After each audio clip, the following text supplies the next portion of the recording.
is that to aim high and to develop the autonomous individual are the same thing. And that's what happens in Pinocchio. That's what happens in the story of Abraham. And the transformation takes place, the magical transformation. And in the Pinocchio story, one of the things that's so interesting about it, and this is part of its mythological substructure, from the scientific perspective, there's only two determining forces with regards to the destiny of the individual. There's nature, deterministic, and culture, deterministic.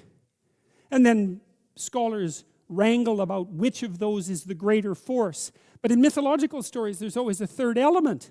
And that third element is something like autonomous consciousness. And there's no place for autonomous consciousness in the deterministic story of nature and culture. But we all act as if autonomous consciousness is the primary reality. And the biblical stories are predicated on the idea that autonomous consciousness is what gives rise to the world. And I don't think that we're in a position to presume that that is necessarily in error. And so what that means is to aim high and to develop the autonomous individual is simultaneously the decision to formulate an allegiance with the conscious power that brings being into existence. And that all takes place inside this little puppet. And then he has his adventures, right? He's still half jackass and half deceptive, but he's still, despite that, and despite all the errors, he has the capacity to move forward and to transform himself into something that can be properly considered, described as a true son of God. And that's the right aim. And it works like this, as far as I can tell, you know. When I talk to people about doing the future authoring program, they often put it off. And it's not surprising because it's hard.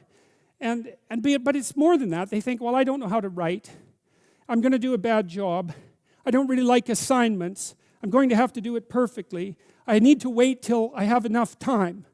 And like one of those is enough to stop you cold, and all 5 of them, you're just done. And so I tell people, do it haphazardly, a tiny bit at a time, and badly. Because you can do that.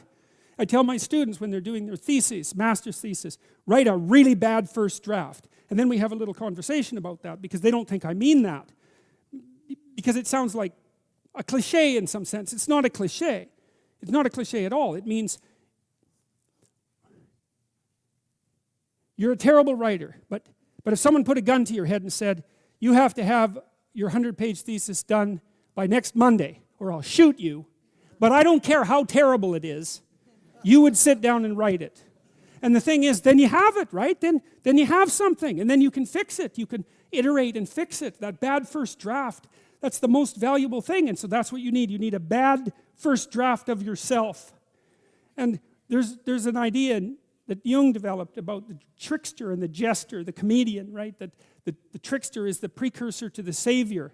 That's one of the things I learned from Jung that was just, it's so unlikely. You'd never think that. It's so amazing that might be the case. But the